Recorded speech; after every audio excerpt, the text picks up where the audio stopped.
Hola, bienvenidos a todos a otra edición de Getafe Central Televisión.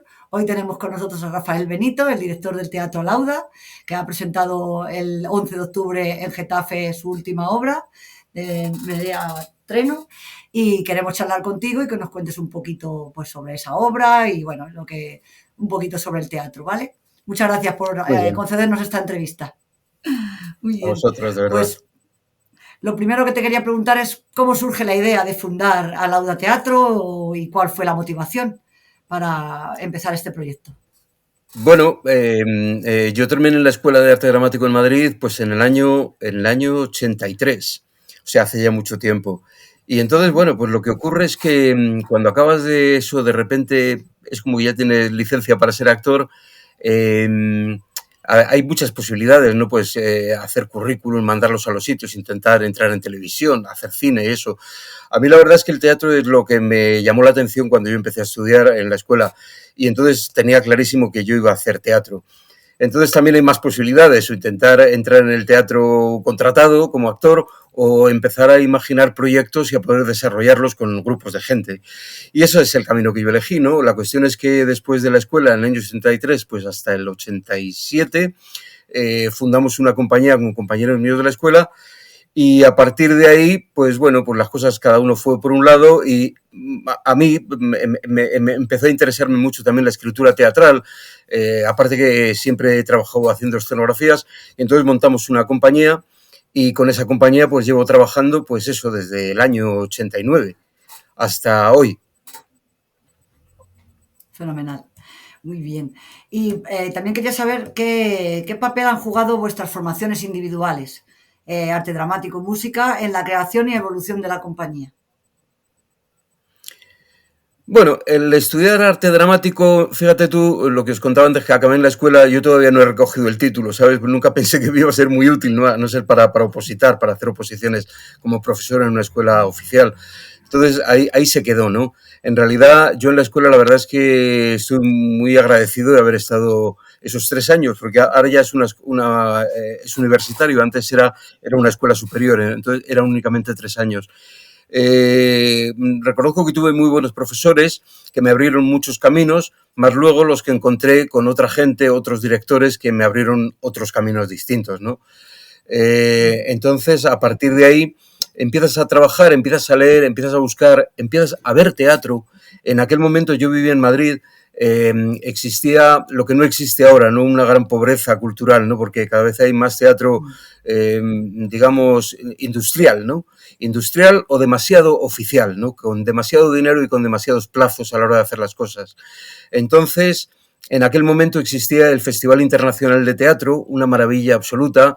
Existía también el Festival de Otoño en Madrid, que allí yo pude ver, pues, pude ver obras de Peter Brook, pude ver Teatro No, Katakali, ¿no? Dentro del teatro, danza. Pude ver todas las obras que vinieron de, por ejemplo, de Tadeusz Kantor, y bueno, un montón de directores que, yo qué sé, el Dramaten de Estocolmo, ¿no? Con obras dirigidas por Bergman. O sea, una fantasía de lo que era la realidad del teatro en aquel momento, ¿no? Y entonces eso te da un vuelco a la cabeza, ¿no? Porque empiezas a pensar que lo que te han enseñado, bueno, son una técnica, pero aparte de la técnica existe lo que es la verdadera creación, ¿no? Entonces poder aplicar la técnica a la verdadera creación. Y bueno, pues a partir de ahí hemos desarrollado nuestro trabajo, ¿no? Eh, yo ahora mismo, pues desde aquella época, pues yo creo que son ya 38 montajes teatrales que hemos hecho en muchos contextos míos, otros con textos de otros autores, ¿no? Muchos clásicos. Me interesa muchísimo el teatro griego. Bueno, ya lo veis, ¿no? Con Medea Treno es una versión mía sobre la obra, pero antes habíamos montado persas. Y bueno, esa fue un poco la trayectoria. Y ahí seguimos avanzando, sobre todo intentando aunar, sabiendo que el público, incluso el de los años 80, ¿no? En los que yo terminé, es muy distinto del público de ahora. Muy, muy, muy, muy distinto, aunque se sigan haciendo cosas, eh, ¿sabes?, con aquellos modelos, pero yo creo que el teatro necesita buscar otros lenguajes. La gente está mucho más acostumbrada, por ejemplo, con el lenguaje televisivo, con el lenguaje del cine, en el que se puede saltar de una escena a otra, o sea, lapsus en el tiempo, en el que tú puedes recoger una información, puedes trastocar. Todo eso ya existía, ¿no? En el teatro. O sea, tú ves, por ejemplo, Esperando a Godot, y es una obra tan moderna, que todavía es tan vigente para montarla tal cual la escribieron. O, por ejemplo, el Teatro de Lorca, los últimos títulos, El Público. Son cosas maravillosas, ¿no? Que de repente trasladan el teatro a su verdadera dimensión. ¿Sabes? Este teatro es contemporáneo, el real contemporáneo, o sea, no porque sea de nuestra época, sino porque realmente tiene esa intención de traspasar fronteras, fronteras intelectuales, es lo más parecido al teatro griego. En el teatro griego, de repente, bueno, también pensando que al principio, ¿no? Con Esquilo, las obras eran representadas por un único actor, más un coro.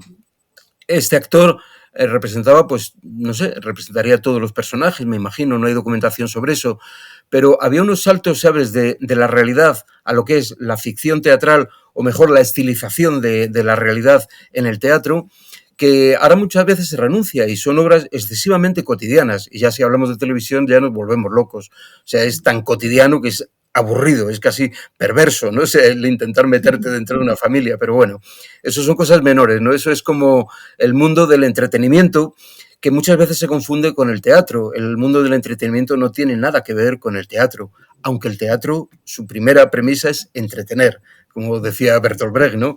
Entonces, bueno, a partir de ahí construimos.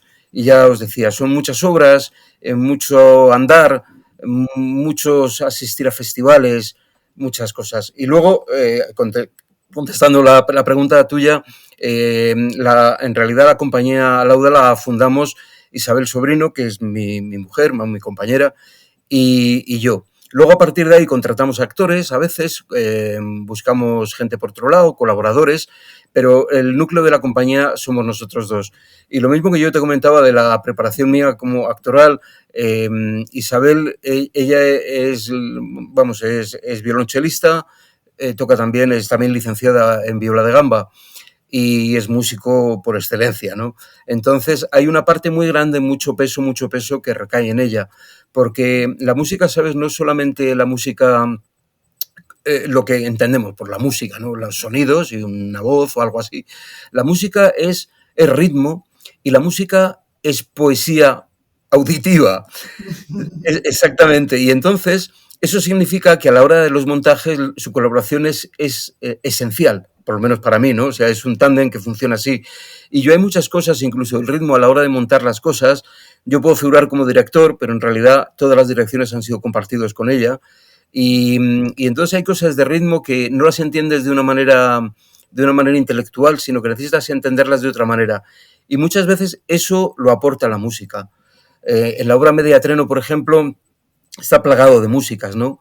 Y esas músicas marcan un ritmo, marcan el ritmo de la acción, marcan el ritmo de la voz y conforman otro universo paralelo, ¿no? Y bueno, eso es un poco nuestra trayectoria. Ella también es profesora de violonchelo con el método Suzuki para niños de 3 años, una vida entera. O sea, si te decía, yo acabé en el año 83 en la escuela, yo a ella la conozco desde el año 80. O sea que más largo todavía esta trayectoria. Qué maravilla. ¿Y por qué decidisteis trasladar la residencia artística a Salazar, a Burgos? ¿Y cómo ha influido ese entorno en vuestro trabajo? Claro, eso ha sido una de las mejores decisiones de nuestra vida, ¿no?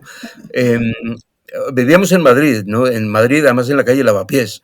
Estábamos allí pagando la hipoteca de un pisito, nada más recién casi conocidos y intentando luchar allí, pero el problema era que cuando queríamos intentar trabajar teatro, había varios problemas. Uno de los problemas era que si yo llamaba actores, los actores en llegar al ensayo tardaban a lo mejor una hora y media en llegar, porque Madrid es inmenso. Algunos venían de Móstoles, de Getafe también, pero ya sabes, ahora no hay los medios de comunicación que existen hoy en día, pero ya era complicado. Eso por un lado. Y después, el otro problema era en los espacios donde poder trabajar. Siempre había que andar pidiendo prestados centros culturales o muchas veces con algún partido político que tenían locales, se lo pedíamos y había intercambios. El problema, ves, resumido, ¿no? Lo que te acabo de decir, el problema era una cuestión de espacio, de lejanía y de tiempo, y también de espacio y tiempo de no tener dónde ir, ¿no?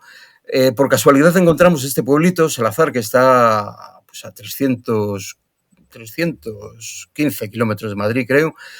Tardamos 4 horas y pico en llegar aquí, pero está perdido en el norte de Burgos, en una comarca que se llama Las Merindades, que es fabulosa, llena de agua, pasa el río Ebro por el medio, es algo increíble, ¿no? Entonces, aquí encontramos un caserón casi regalado, porque en el año 92 que nosotros vinimos aquí, esto, si ahora es la España olvidada, aquello era la España inexistente, ¿no? Entonces, bueno, pues fue un proyecto de arreglar la casa, que estaba muy en ruinas, fue muy barata, la verdad, y mucho tiempo de arreglarla, pero ahora tenemos una casa grande donde podemos invitar amigos, podemos invitar a los actores a que puedan vivir aquí.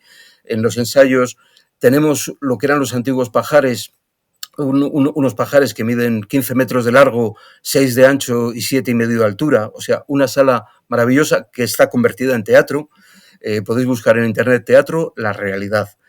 Ese teatro de la realidad es lo que realmente nos marcó, porque pensamos que vivimos en la auténtica realidad, ¿no? O sea, levantarte, poder estar una semana sin meter ni llaves ni dinero en los bolsillos, poder estar trabajando, y entonces ganamos en espacio y en tiempo, que eso es otro ritmo de vida. Y para nosotros, para nuestra manera de hacer, yo entiendo que hay otra gente que esto no lo soportaría y precisa a lo mejor vivir en una gran ciudad, pero para nosotros es fundamental en todo lo que hemos realizado. Fenomenal, muy bien. Y, a ver, también he visto que en 1997 incorporasteis las marionetas al repertorio. ¿Qué os atrajo de este tipo de teatro y cómo ha cambiado, ¿no? Porque tiene que ser muy diferente, claro, usar marionetas en vez de actores. Sí, es muy curioso, ¿no? Pero, claro, cuando uno es actor y sale de una escuela, después yo además estuve con una beca en Cracovia, con el Teatro Stari, un teatro importantísimo europeo, ¿no? El más antiguo, dicen que es el más antiguo de toda Europa. Entonces, te afianzas la idea de que tú eres actor, y los actores tienen cosas maravillosas, pero tienen algún pequeño defecto. Y es que piensan que todo es a través de su gesto, a través de su fisonomía, a través de su personalidad. Y yo pienso, ahora pienso eso, que eso coarta mucho la creación. Y os voy a explicar. Nosotros montamos en un momento determinado Woyzeck, una obra de Bugner, un alemán que es un clásico absoluto, una obra maravillosa. Entonces, no sé por qué, con los actores estamos trabajando con 2 actores más, una actriz, y yo también trabajaba también como actor, aparte de como director. De repente vimos la posibilidad de poder trabajar con unos marotes. Un marote es una marioneta de tamaño natural en la que se mueve la cabeza con una mano, y con la otra mano, en este tipo de marotes, puede meterla por la manga, entonces es muy expresiva la mano y tienes eso. La cuestión es que yo, dirigiendo a estos actores con eso, que en realidad era casi como un experimento, que no sabíamos si iba a llegar a su función, nos dimos cuenta, bueno, me di yo cuenta, que yo veía los ensayos desde fuera, que era muy, muy, muy atractivo el que se moviera el muñeco, y el actor, aunque estaba a la vista, sujetándole detrás, es como que importaba menos. Entonces, fue un salto muy grande, porque, claro, la marioneta tiene menos gestos, pero sin embargo los tiene muchísimo más concentrados. Si una marioneta mira abajo y de repente, con un movimiento orgánico del actor, que parte del actor, evidentemente, o sea, la marioneta está muerta, un actor entrenado para ello, de repente mira para un lado, es una mirada potentísima. Entonces, a partir de ahí, montamos aquella obra, y después yo me empecé a interesar por marionetas. Entonces, a partir de ese momento, pues empezamos a investigar, ¿no? Isabel y yo, con marionetas de guante, que parece ser que es lo más sencillo, y luego resulta que no es tan sencillo. Con marionetas también de varilla, con más cosas, y al final empezamos a trabajar también con marionetas de hilo, ¿no? De construcción. Pues ya os comentaba antes que me interesa mucho la escenografía, la pintura, y entonces todo lo que sea trabajo de taller y de construcción me gusta mucho. Y bueno, pues aquí, por cierto, en Salazar tenemos un gran taller también, con un taller de carpintería, con sierras y con todo, porque hay espacio para ello. Entonces, a partir de ahí empezamos a trabajar con títeres, mezclando obras solo con actores, o algunas solo de títeres, pero de repente empiezan a surgir cosas que empiezan a interaccionar, ¿no? Por ejemplo, mira, por ejemplo, esta obra, Medea Treno, la que hemos presentado allí en Getafe, esta obra trabajo yo como actor, interpretando Medea, pero utilizo una serie de elementos que no son títeres, pero casi tienen esa función. Y esto es una cosa muy, muy, muy importante, porque mira, los títeres no se sabe dónde comienzan y dónde terminan. Es su definición, ¿no? O sea, ¿cuál es su límite? Porque ahora hay una cosa que llaman teatro de objetos, en los que tú coges una cafetera que tiene un pitorrito y tiene no sé qué, entonces tú la mueves como que es el lobo feroz. Como tiene un pitorrito, parece la nariz. Entonces yo digo, pero eso no es un teatro de objetos, eso es un títere hecho con una cafetera. O sea, no tienen que ser muy, muy auténticos, muy parecidos al ser humano o a los animales. Entonces, claro, eso le llaman teatro de objetos. Y dando vueltas a eso, digo, no, pero yo en Medea utilizo teatro de objetos, pero sin embargo no tienen una función como títeres, o sea, no tienen personalidad, pero son objetos tan potentes que ayudan a crear la dramaturgia. Mira, lo vais a entender. Es como, por ejemplo, en la escena Macbeth tiene un cuchillo con el que va a matar a Duncan, ¿no? Que es el rey, le va a matar. Un actor está allí sentado, viene el utilero, le da el cuchillo, lo agarra con una mano, ni lo mira, entonces va allí y mata creyendo que su expresión de terror, de no sé qué, es suya, y el cuchillo es un accesorio, es utilería, o sea, algo que se utiliza, que es útil, pero nada más. Y digo yo, bueno, si ese actor, ese cuchillo de Macbeth, lo utilizara como un elemento dramático, como un objeto dramático, realmente el cuchillo sería más interesante que él. El cuchillo casi es el que le va tirando de la mano, porque él casi no quiere matarle, le da mucho miedo. Entonces, de repente, ese objeto tiene una dimensión inmensa. En el cine hay ejemplos de esto. O sea, yo he visto a Laurence Olivier, en una película cortando una cebollita, enfocándole, y era más interesante cómo cortaba la cebollita que cómo la cara que él ponía, porque en cortar la cebollita está marcado exactamente todo su dibujo interior. Eso él ya lo sabía, a lo mejor no lo dijo, pero ahí ya había un objeto dramático o un elemento dramático. Entonces, nosotros ahora estamos trabajando mucho en esa línea, en realmente que todos los objetos que haya sean objetos dramáticos en la escena. Pero fíjate, no solamente lo que son objetos físicos, sino convertir también la música es otro objeto dramático que aporta a la dramaturgia. La luz es otro objeto dramático. Incluso el actor es otro objeto dramático que tiene que estar en perfecta conjunción con los demás para que la obra de teatro sea íntegra. Y bueno, esa es nuestra apuesta y por ahí vamos tirando ahora. Y yo creo que Medea es uno de los últimos montajes que hemos hecho y tiene mucho de esa manera de hacer. Qué interesante lo que nos cuentas. Muy bien. También, además de crear espectáculos, impartís cursos de teatro también, ¿verdad? De construcción de títeres, de interpretación escénica. ¿Y Sí, cómo hacéis esto? ¿Cómo complementáis los talleres con la labor artística? bueno, en nosotros eso, o sea, en el teatro siempre hay épocas de gira más intensa y después hay momentos de más tranquilidad, ¿no? Que puedes pensar, repensar. Siempre se puede buscar un hueco, ¿no? Y entonces, es cierto, a mí yo creo que se me está notando, ¿no? Que enseguida quiero explicar las cosas para que se me entienda, ¿no? Entonces, a mí el trabajo, ¿sabes? No me gusta el teatro con gente que no tienda a la profesionalidad. No digo que sea profesional, que tienda a la profesionalidad, porque esa tendencia a la profesionalidad le hace ser muchísimo más susceptible, o sea, susceptible de querer aprender y de quedarse con eso, no buscar un resultado de montar una obrita y que quede bonito, ¿no? Entonces, bueno, pues siempre hemos tratado de enfocar los cursos a eso. Hemos montado cursos, pues sí es cierto, de interpretación, si lo quieres llamar así, en realidad abarca mucho más, ¿no? Abarca lo que es la interpretación, lo que es realmente entender lo que es el lenguaje teatral. Hemos hecho cursos también de construcción de títeres, porque me gusta mucho a mí el taller, como os decía, y construir una marioneta de hilo en una semana es una delicia. Hemos hecho cursos también, por ejemplo, me interesó mucho, sobre todo por la relación con Isabel, ¿no? Del lenguaje musical, cursos para cantantes líricos. Entonces eran unos cursos que ahora hace 3 años que no hacemos ninguno, que se llamaba Música en Escena, y estaban dirigidas exclusivamente a cantantes y también para instrumentistas. En realidad un violinista es un actor con un objeto dramático que es un violín, y entre su gestualidad y la gestualidad del violín más el texto del compositor es una arte escénica, ¿no? Procuro no diferenciar mucho, ¿no?, las artes escénicas. Todo lo que hay sobre un escenario en realidad lleva el mismo mecanismo con distintas herramientas.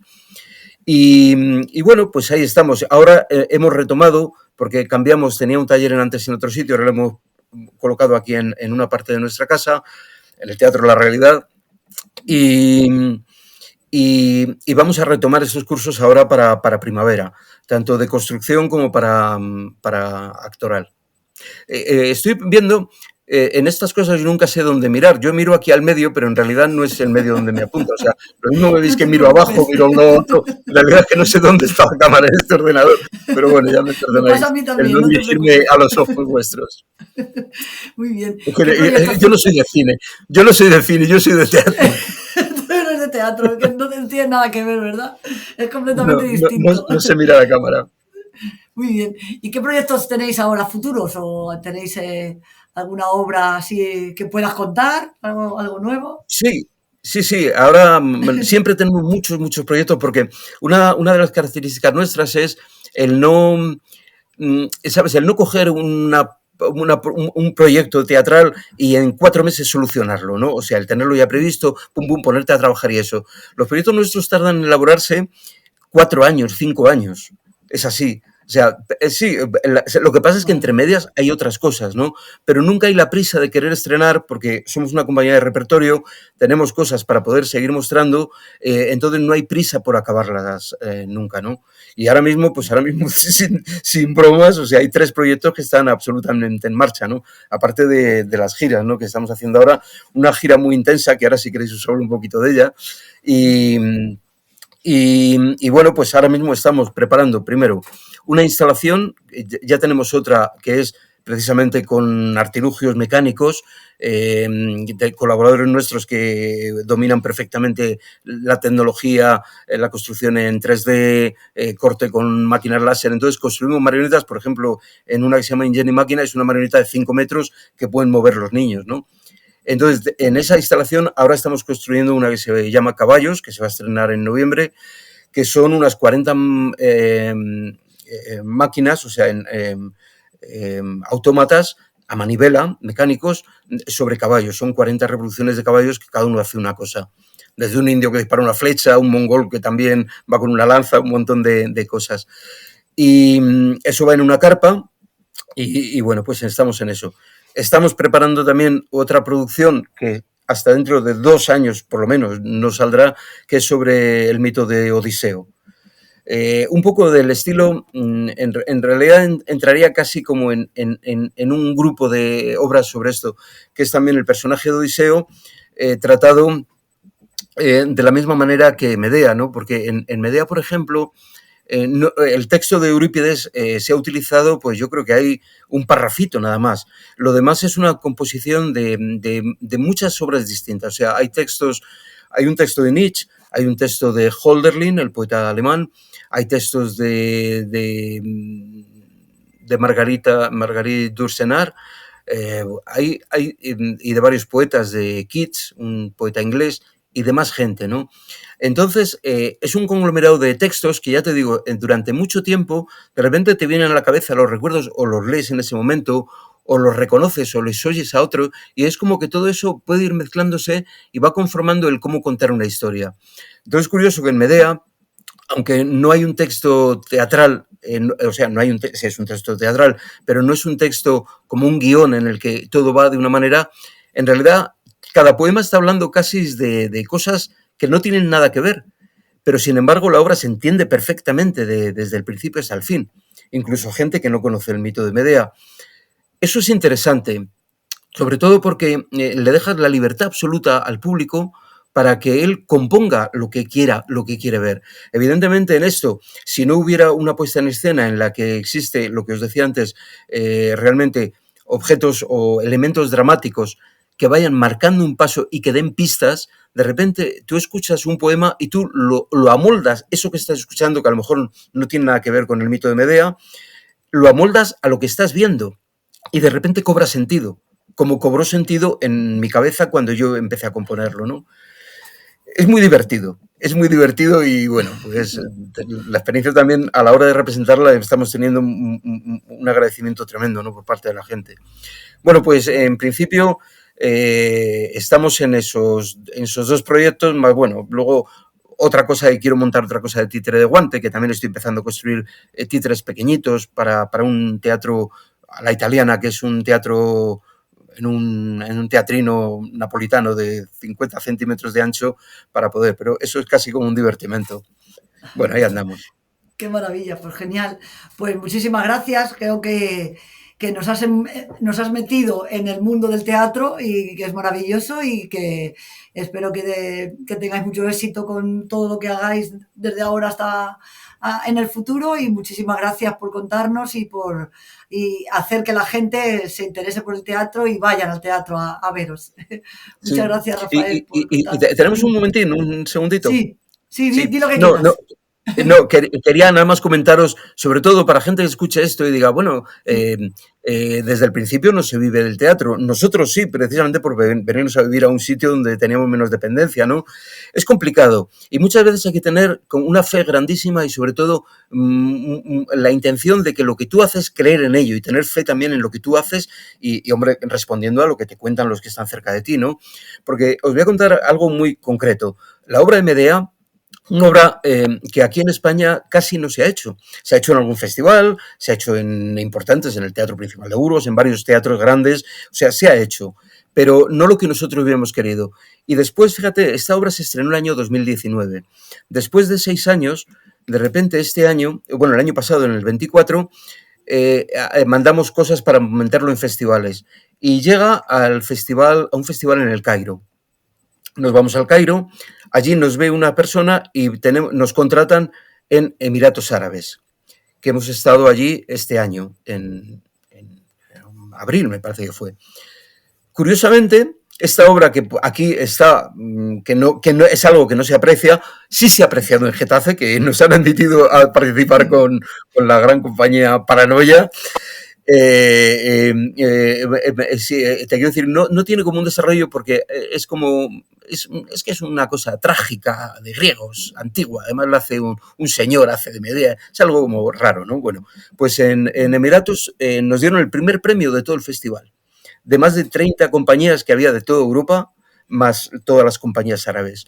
Bueno, pues encantadísimo, digo, hombre, tengo que irme allí para que hagan. Bueno, pues a partir de ese festival acabamos de volver hace una semana otra vez del Cairo, de otro festival, del Festival de Monodrama para actores, sí, de monodramas, y resulta que nos han dado el premio a la dirección también, con la misma obra. Y Qué bien. entonces digo, hombre, esto lo digo no para vanagloriarme, porque, bueno, sabes, yo he visto obras allí que se las podían haber dado también a ellos, porque eran gente maravillosa y cosas fabulosas.